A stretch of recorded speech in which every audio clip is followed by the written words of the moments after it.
Assalamualaikum dan salam sejahtera. Bertemu lagi dalam MG Flash 5 Jun bersama saya Khalis Kadir.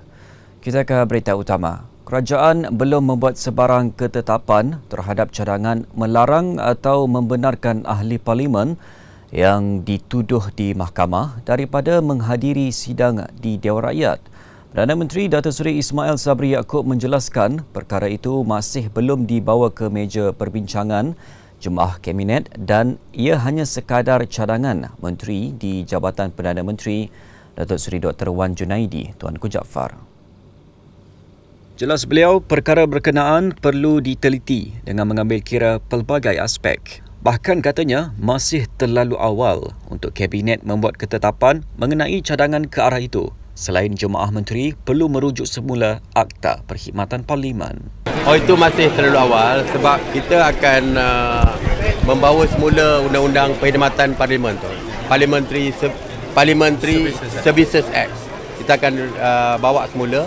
Kita belum bincang lagi dalam Kabinet secara detail dan antara yang di dalam akta tersebut termasuklah ahli parlimen yang dihadapkan ke mahkamah tidak dibenarkan masuk parlimen. Itu salah satunya, itu di dalam undang atau etika di bawah Parliamentary Services Act. Tapi ini masih terlalu awal lah, sebab kita tak bincang detail dalam kabinet. Ya, kabinet meeting minggu ni akan dibincangkan? Belum lagi. Cuma last week Menteri Undang-Undang mencadangkan. Jadi kita kata kita boleh lihat secara lebih detail lah. Tapi point of view you Datuk Seri? Ya? Point of view you sendiri mana? Kita tak boleh point of view saya. Kabinet meaning semua menteri. Ya, kita tunggu. Detail nanti kita akan bincang dalam Kabinet. Sebelum ini, media melaporkan Kabinet bersetuju dengan cadangan melaksanakan reformasi Parlimen, termasuk meminda Akta Majlis Parlimen Keistimewaan dan Kuasa 1952, iaitu Akta 347, sama ada melarang atau membenarkan ahli parlimen yang dituduh di mahkamah digantung daripada menghadiri persidangan. Baik, kita ke berita berikutnya. Seorang lagi ahli Dewan Undangan Negeri ADUN daripada Parti Warisan meninggalkan parti itu. Terbaharu ADUN kukusan Rina Jainal. Keputusan itu diumum dalam sidang media di Hotel Hilton, Kota Kinabalu petang tadi. Pada masa sama, beliau mengumumkan kemasukannya ke dalam Parti Pro Kerajaan Gabungan Rakyat Sabah Barisan Nasional GRSPN. Sebelum ini, Rina memenangi kerusi tersebut dengan memperolehi 2,834 undi, majoriti 10 undi, mengalahkan pencabar terdekat Chaya Sulaiman daripada Barisan Nasional pada Pilihan Raya Negeri ke-16 PRN 16. Rina merupakan ADUN terbaru yang meninggalkan warisan selepas ADUN sebatik Hassan Ghani, ADUN Segama dan Ahli Parlimen Segama Datuk Muhammadin Ketapi, ADUN Sindumin Datuk Dr. Yusof Yaakob, ADUN Melalap Datuk Peter Anthony dan ADUN Limbahau Datuk Juil Nuatim. Berikutan perkembangan itu, warisan kini mempunyai kurang daripada 20 kerusi DUN daripada jumlah keseluruhan 78 kerusi. Berita seterusnya, Pilihan Raya Umum ke-15 PRU 15 wajar ditangguhkan beberapa bulan lagi sehingga fasa peralihan ke endemik sejak 1 April lalu tidak menunjukkan gelombang COVID-19 yang serius. Menteri Kesihatan Khairi Jamaluddin berkata, berbeza dengan Pilihan Raya Negeri PRN Johor dan Melaka, di mana risiko jangkitan COVID-19 dengan mengadakan PRN adalah lebih besar, terutamanya setelah memasuki fasa peralihan ke endemik. Menurutnya, walaupun Kementerian Kesihatan Malaysia KKM sudah bersedia memastikan keselamatan jika diadakan PRU, namun ia sewajarnya ditangguhkan sehingga beberapa bulan lagi. Dan kalau kita betul-betul nak jaga kesihatan awam, kita boleh tunggu dulu.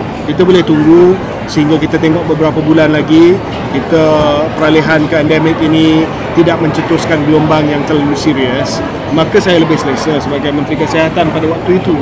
Sebab kalau kita buat pilihan raya negeri, banyak kita boleh kawal. Tapi selepas ini dengan tiada apa-apa sekatan lagi, mestilah parti-parti politik akan minta untuk dibuat ceramah. Dulu kita tak ada ceramah besar-besaran, dia akan minta supaya kita buat ceramah. Jadi bagi saya lebih baik kita berwaspada, kita berhati-hati. Lagipun tidak ada apa-apa desakan daripada rakyat untuk diadakan pilihan raya. Ini lebih kepada desakan politik. Jadi dari segi kesihatan boleh, dan saya rasa boleh Kementerian Kesihatan menangani dia dengan selamat, tetapi lebih baik kita cermat, lebih baik kita selamat. Kita tunggu beberapa bulan lagi. Mengulas lanjut, Khairi turut menegur ahli politik agar tidak membuat kenyataan yang mengelirukan rakyat dengan mengatakan negara sudah tamat pandemik dan memasuki fasa endemik. Beliau berkata demikian pada sidang media selepas Majlis Pelancaran Jelajah Agenda Nasional Malaysia Sihat ENMS peringkat negeri Melaka dan sambutan Hari Denggi ASEAN dan Gotong Royong Mega 1.0 Perangi Edis peringkat kebangsaan di Bandar Hilir di Melaka. Perasmian disempurnakan Ketua Menteri Melaka, Datuk Seri Sulaiman Mat Ali. Sepasang suami isteri direman 6 hari bermula hari ini bagi membantu siasatan kes meminta dan menerima suapan. Lebih RM600,000 berhubung kerja pelantikan syarikat pengangkutan untuk sebuah syarikat berkaitan kerajaan GLC. Perintahnya dikeluarkan Magistrate Putrajaya Syahwira Abdul Halim selepas mendengar permohonan Suruhanjaya Pencegahan Rasuah Malaysia SPRM pagi tadi. Susulan itu, kedua-dua suspek yang berusia 50-an dan 40-an direman hingga 10 Jun depan. Menurut sumber, pasangan berkenaan telah ditahan di rumah mereka di Petaling Jaya, Selangor, kira-kira jam 7 malam tadi.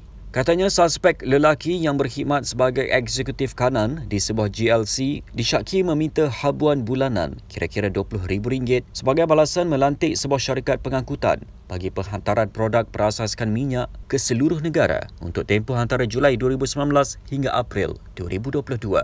Difahamkan, isteri suspek turut ditahan kerana dipercayai bersubahat dengan suaminya untuk meminta dan menerima suapan bagi pihaknya. Kes itu disiasat di bawah Seksyen 17(A) Akta Suruhanjaya Pencegahan Rasuah Malaysia 2009. Remaja berusia 14 tahun antara 9 individu yang ditahan merempit serta melakukan aksi berbahaya di ibu kota dalam op Samsing jalanan yang bermula Jumaat hingga hari ini. Timbalan Ketua Jabatan Siasatan dan Penguatkuasaan Trafik Kuala Lumpur, Superintendent Zulkafli Ceklah berkata, kesemua mereka didapati menunggang secara berbahaya dengan melakukan aksi zigzag dan Superman.